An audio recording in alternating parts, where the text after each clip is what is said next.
Welcome back to Ask the Trade Pros, a show where a couple trade guys talk about trade stuff. We're here to answer your questions about your HVAC, electrical, plumbing, and other home systems so you can keep your home running smoothly. I'm Todd. And I am Jordan. All right, today we have everybody's favorite. We are diving headfirst into the world of toilets. Not into the toilet, just the world of toilets. Number twos. Yes, everyone's favorite. No, I guess number one is their favorite, right? One of our listeners sent us some of these questions. What the heck is a wax ring and why do people need them? This is related to a toilet. What happens if your wax ring fails and what should you do? What do you do if your toilet is running constantly? And why does that happen? Obviously, you catch the running toilet, depending if it's sprinting or walking, but we'll talk about that in a second.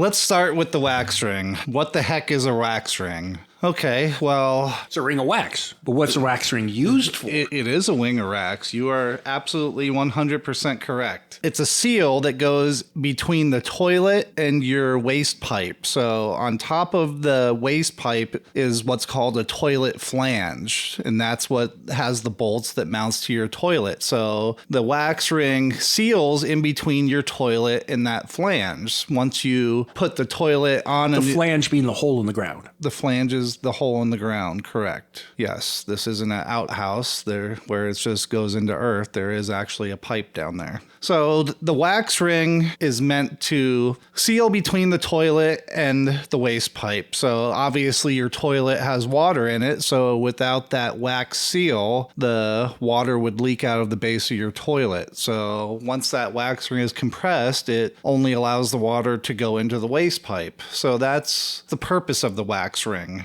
The other purpose of it, obviously, is to prevent odors. So if you did not have a seal between your waste pipe and your toilet, you would get sewer gas smell. So this is like a candle. I can get a scented wax ring? Yes, you can get the sewer smell wax ring.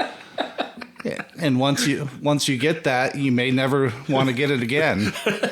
Also, prevention of leaks. It can leak out of the base. If you have a backup and your wax ring fails, you'll get a leak coming out of the toilet, in which case it's always best to put a new wax ring on. So these wax rings then don't last forever. If you've had a toilet in, you need to replace it on a regular basis, or how do I know when it's failed? That's a good question. So I guess there's a lot of ways that you can tell. Is there water coming out of the toilet? Water would leak out of the base of the toilet. So if you have a loose flange or a rusting flange or the toilet wobbles back and forth, that's a sign of a failed wax ring. There's the obvious signs of water leaking out of the base, or if you have that sewer smell, that means you have a bad seal. So those are all signs of a bad wax ring. Obviously, if you realize you do have a bad wax ring, you're going to have to pull the toilet up, and I would highly recommend wearing gloves, touching anything in between that toilet and the drain pipe. I mean, those aren't probiotics? For me, they are, yes.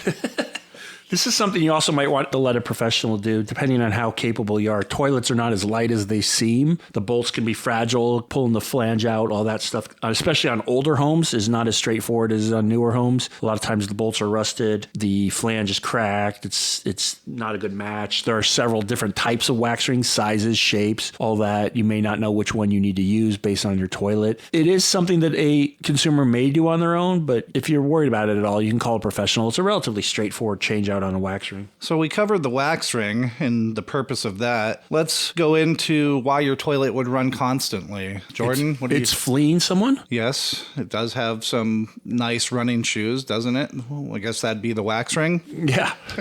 Could be a marathon or a sprinting toilet, but either way that it's running, most oftentimes it could be a seal, the flapper, the float, something internal mechanism for the toilet is broken. If you're not familiar with how a toilet works, there's a flapper in there that pops open, all the water rushes down. On a standard toilet, all the water rushes down. When does that flapper open? When you flush, when you pull the handle, or when it's broken, or when you push the button on newer toilets, or some of these even newer toilets, it's just automatic when you stand in front of it. If you got detected, if you got a nice $5,000 Toto toilet that has an automatic flush, every time you move, it flushes. But generally, on most traditional toilets, it's when you pull the handle, or on the more common ones now that they have the dual flush, which is one for number one and one for number two, depending on how much water you want to use. Two for number two. Two for number two. Yeah, one for one, two for two.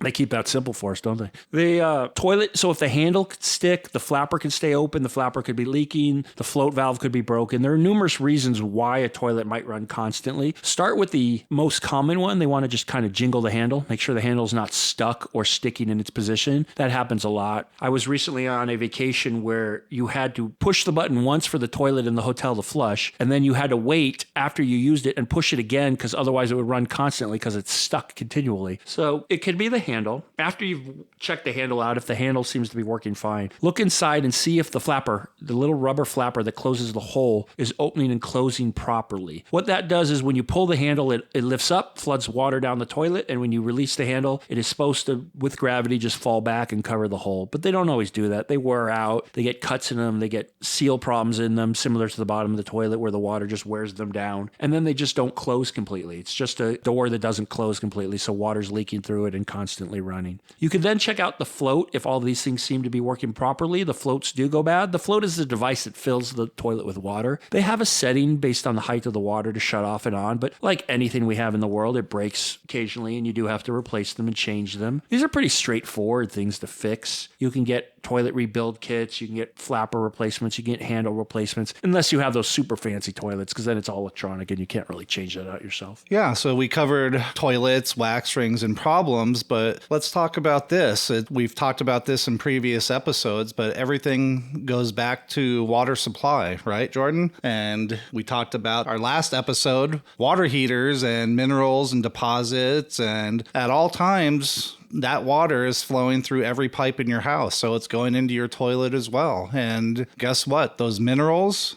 they enter into your fill valve. So if you actually open up a fill valve and take it apart, there's this tiny little screen. So if any of those minerals or deposits clog that screen, just like an aerator on a faucet, you're going to get limited flow or no flow at all. And that's a big problem, especially here in Arizona. That's why I highly recommend on every house some sort of water treatment system. It protects everything, extends the life of your faucets, your toilets. So what you're saying is everything that goes in the toilet, whether from us or from the water, is ruining the toilet? Yes, absolutely. That is correct. Yeah. It's all related to us. Well, there are several other issues we can cover on real quickly with toilets. There's a lot to toilets. These are the general maintenance things with toilets, but you can get different types of toilets, so that's something customers are interested in. I did have a customer, the standard toilet now is what they call ADA compliant. It's an 18-inch high toilet. It's easier to sit on. They have oval seats, but you can get round seats. You can get higher toilets, custom-ordered higher toilets if you're a taller or larger individual. You can get the smaller ones if you're a smaller individual. They just don't sell them a lot. There's add-ons like a bidet and other things like that help prevent the amount of stuff you put through your toilet, so you don't flush toilet paper and other items in there as much because they do limit that. We'd also suggest don't put things that aren't supposed to be in the toilet down the toilet. This can affect the wax ring we were talking about earlier, as they go in there and they're not meant to flow down the pipes, and they do snag on stuff and hit things and damage things. Well, if you ever need help with anything to do with your toilet, whether it's how to fix it, how to replace it, not how to sit on it, not how to use it, or any other plumbing issues, we're happy to help you, or call your local trade pro. Thanks for joining us today. If you learned something new about toilets or liked what you heard, subscribe so you don't miss a future episode. Have a question about your home, a good contractor joke? Leave us a voicemail or email and we may cover it in an upcoming episode. Check out the show notes for how to best reach us. And as always, a huge thanks to Done Right Services for sponsoring this podcast and supporting our show.